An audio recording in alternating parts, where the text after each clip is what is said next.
بسم اللہ الرحمن الرحیم وصلی اللہ علی النبی الامی وعلی آلہ وبارک وسلم۔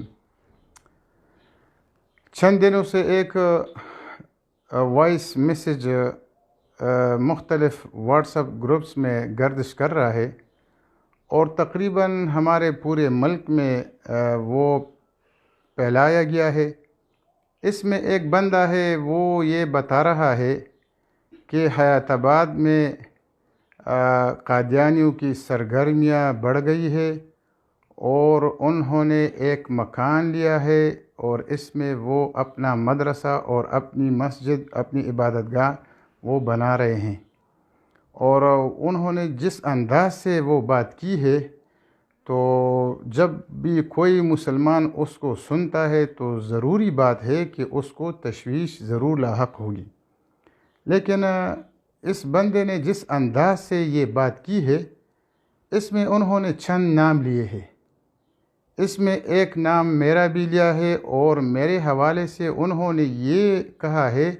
کہ ان کے ساتھ بھی میں ملا، میں گیا، ان کے ساتھ ملاقات ہوئی۔ پھر مولانا رفیع اللہ قاسمی صاحب کا نام لیا ہے، پھر مولانا انور شاہ، سید انور شاہ کا نام لیا ہے کہ میں سب کے پاس گیا، لیکن کسی نے میری بات نہیں سنی اور میری سنی انسنی کر دی اور میری بات پر کسی نے توجہ نہیں دی اور پتہ نہیں کہ حیات آباد کے علماء کیا کر رہے ہیں، وہ کیوں اس بارے میں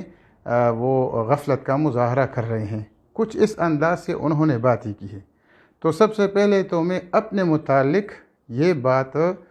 کلیئر کرنا چاہتا ہوں کہ اس بندے میرے ساتھ اس کی ملاقات نہیں ہوئی تھی اس سلسلے میں، لیکن کل رات کو وہ بندہ جب آیا، ہم نے تحقیق کی کہ آؤ اس بندے کو لائے، اس کے ساتھ بیٹھ جائے۔ انہوں نے جس درد کا اظہار کیا ہے ہم ان کو تھوڑا سا سنیں، اور انہوں نے جن علماء کا نام لیا ہے کہ اس کے پاس میں گیا، انہوں نے کوئی رسپانس نہیں دیا۔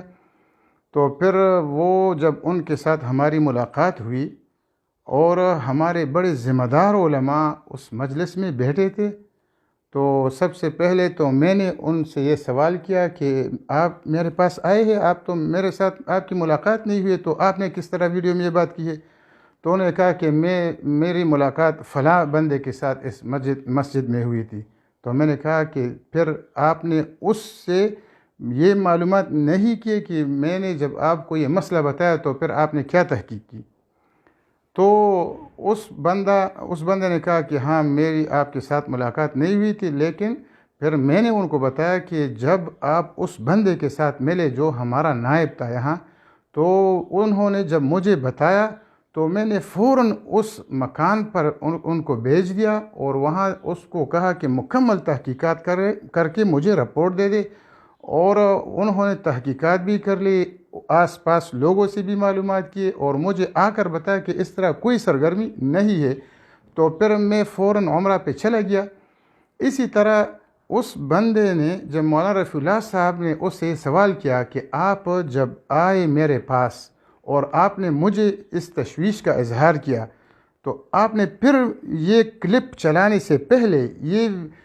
میسج چلانے سے پہلے آپ نے میرے ساتھ کیوں یہ رابطہ نہیں کیا کہ آپ مجھ سے یہ پوچھتے کہ آپ نے کیا کیا؟ اس میں بھی وہ لاجواب ہوا۔ اس نے کہا کہ بس میں نے جلدی کی ہے اور میں نے پھر یہ میسج چلایا۔ تو میں آپ سب مسلمانوں کو اور پورے ملک کے مسلمانوں کو یہ تسلی کرانا چاہتا ہوں کہ اللہ کے فضل سے اس طرح حیات آباد میں کوئی ایسی بات نہیں ہے، نہ کوئی مسجد، نہ کوئی عبادت خانہ، نہ کوئی دعوت کا مرکز بنانے کی جرت کر سکتا ہے کوئی قادیانی بھی۔ اور میں آپ کو یہ بھی واضح کرتا چلوں کہ الحمدللہ حیات آباد میں ہماری جو مجلس ہے، مجلس علماء حیات آباد، وہ اتنی مؤثر مجلس ہے کہ ہم چھوٹے فتنوں کے لیے سد راہ بنتے ہیں۔ تو یہ قادیانیت تو بہت بڑا فتنہ ہے، اور یہ سوال ہی پیدا نہیں ہوتا کہ ہمارے ہوتے ہوئے کوئی اس طرح کی جرت کر سکے۔ تو آپ سب مسلمان بے فکر رہے اس آدمی نے پھر ایک دوسرا میسج چلایا ہے اور اس میں انہوں نے صاف وضاحت کی ہے کہ یہ میری غلط فہمی تھی اور وہاں پر کوئی اس طرح کوئی سرگرمی نہیں ہے، بلکہ یہاں تک کہا وہاں پھر وہ چلے بھی گئے، ہمارے بندے بھی ان کے ساتھ چلے گئے کہ جس مکان کے بارے میں وہ بتا رہا تھا وہ کسی مسلمان نے خرید لیا ہے اور وہاں پر اب وہ مکان وہ قادیانیوں کے ساتھ نہیں ہے۔ لہٰذا میں صرف ایک بات کی مزید وضاحت کرنا چاہتا ہوں کہ یہ کوئی معمولی مسئلہ نہیں ہے، ہم ہر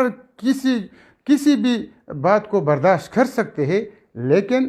ختم نبوت کے بارے میں ہم ایک سیکنڈ کے لیے بھی کسی اس مسئلے پر سودہ بازی نہیں کر سکتے ہیں، نہ غفلت کا مظاہرہ کر سکتے ہیں، کیونکہ یہ ہماری ایمانیات کا مسئلہ ہے۔ تو اس سلسلے میں صرف یہ وضاحت کرنا چاہتا ہوں کہ یہاں پشاور میں ہماری ختم نبوت کی بہت مضبوط تنظیم ہے اور وہ مفتی صاحب کی قیادت میں وہ کام کر رہا ہے، تحریک ختم نبوت والے۔ تو یہ نہیں ہو سکتا کہ ہم بھی ہو وہ بھی ہو اور اس طرح کوئی اتنی بڑی جرأت کر سکے۔ لہٰذا اس بندے نے جو بات کی ہے تو میرے ساتھ یہ خدشہ ہے کہ اس کو کسی نے غلط طریقے سے اس کی رہنمائی کی ہے اور وہ حیات آباد میں ایک پرامن ماحول کو ایک غلط طریقے سے لے جانا چاہتا ہے، اور یہاں پر کوئی ہنگامہ آرائی کا شاید کسی کا منصوبہ ہو، لیکن انشاءاللہ ہمارے ہوتے ہوئے اور ختم نبوت کی تنظیم کے ہوتے ہوئے انشاءاللہ کوئی اس طرح حرکت نہیں کر سکتا۔ ٹھیک ہے، یہاں قادیانی رہتے ہیں اور ہمیں ایک اسٹریٹ کا پتہ ہے، ایک سیکٹر کا، کہ کس سیکٹر میں کون قادیانی رہتا ہے اور ان کی سرگرمیاں کیا ہے۔ لہٰذا آپ بالکل خاطر جمع رکھیں اور اس طرح کوئی بندہ ہمارے ہوتے ہوئے یہ حرکت نہیں کر سکتا کہ وہ آئین کے خلاف اور قانون کے خلاف اس طرح سرگرمیاں جاری رکھے۔ لہٰذا میں آپ سب لوگوں پر واضح کرنا چاہتا ہوں کہ ہم کسی کو اس طرح کی اجازت بھی نہیں دیتے، لیکن ان باتوں کی آڑ میں کسی کی جان و مال پر حملہ آور ہونے اور پرامن فضا کو بدامنی کی طرف لے جانے کی بھی اجازت نہیں دیتے، کیونکہ اس سے پھر جو دین دشمن لوگ ہوتے ہیں وہ اس سے پھر غلط پروپیگنڈے کرتے ہیں کہ دیکھو مذہبی لوگ اس طرح کرتے ہیں، جان و مال لوگوں کا محفوظ نہیں ہے۔ لہٰذا دونوں جانب